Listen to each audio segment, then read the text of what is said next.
You are listening to The Science of Positive Focus, Master Keys for Reaching Your Next Level.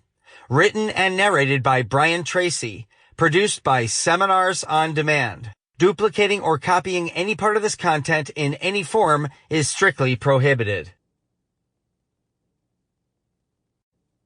Now, our speaker today is one of my personal favorites and is well known to many of you. It was an awesome seminar. I mean, this is actually the second time I've seen him, and just forget how good it is till you get here. He gives me a lot of good ideas. Terrific, perhaps one of the best. He is a successful businessman who has started, built, managed, or turned around 22 companies. He's got lots of good stories, speaks from the heart, good information. On a 1 to 10, I'd probably give him a 12. He is also one of America's foremost authorities on peak performance and individual achievement. Everything that he talks about works. I've done it, I've gotten away from it, I'm going back to it. It's really motivated me, and I feel now that I can make more money. He addresses more than 250,000 men and women each year on the subjects of managerial effectiveness, sales, success, and personal development. Down-to-earth, practical things that you can do to improve your business and improve your life. I've seen a lot of motivational speakers. He's smooth, he's awesome. Since he began recording and taping his material, he has become one of the most listened to professional speakers in the world. His audio and video programs have been translated into 20 languages and heard in 38 countries. I love his confidence. He's so poised and so polished and believable. I like a lot of his ideas. He is the author, narrator of such best-selling programs as The Psychology of Achievement, Psychology of Selling, Psychology of Success, as well as The Science of Self-Confidence, How to Master Your Time, How to Start and Build Your Own Successful Business, and more than 250 video training programs on leadership, sales, and personal performance. He has written 28 books that have been translated into more than a dozen languages. Very motivational, very good clarity. He's got a good sense of humor. Our speaker has traveled and worked in more than 80 countries and speaks 4 languages.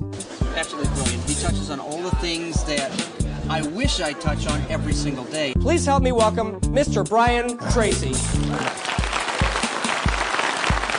Thank you, Michael. Thank you. So, how many people here would like to double their income? Yes. Hey, if I could show you how, would you give it a try? Yes. That's the only test question of the evening. Because do you know how many times the average person tries on a new goal before they give up? Less than once. They say, oh, I'd like to double my income, and then they think of all the reasons why it's not possible. The most important thing is that you take action. You see, the major difference between successful people and failures is successful people are action-oriented and failures are not. And I keep looping back to that, and I have been studying this for 30, 40 years now, and I keep looping back, and I found every single study says that successful people are result-oriented. Successful people are action-oriented. They think of what they want, and they take action. Does it work? Now, if you take action, only 2 things can happen. What are they? Succeed or fail. Pretty simple. If you succeed, you do more of it. If you fail, what do? Try something else. You learn something and try something else. Human beings are trial and failure organisms. We trial and fail, try and fail, try and fail, try and fail, try and fail, and then try and succeed. Phil Knight, the president of Nike Shoes, says, you only have to succeed the last time. And you know, if you read every single story of every single man or woman who's ever accomplished anything, their entire life is a lifetime of failure.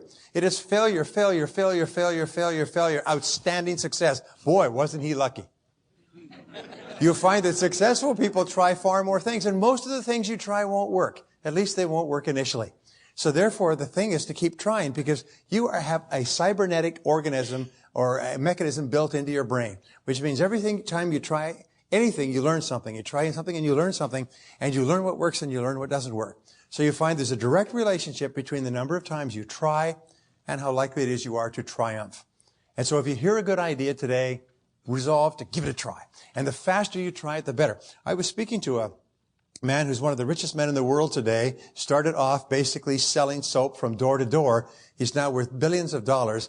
And he said, you know, in his company, they did a study, and they found there's a direct relationship between how fast a person takes action on a new idea and how likely it is that they will ever take action on any idea at all. In the information on this seminar, they talk about breaking bad habits. The worst habit of all is inaction. Sample complete. Ready to continue?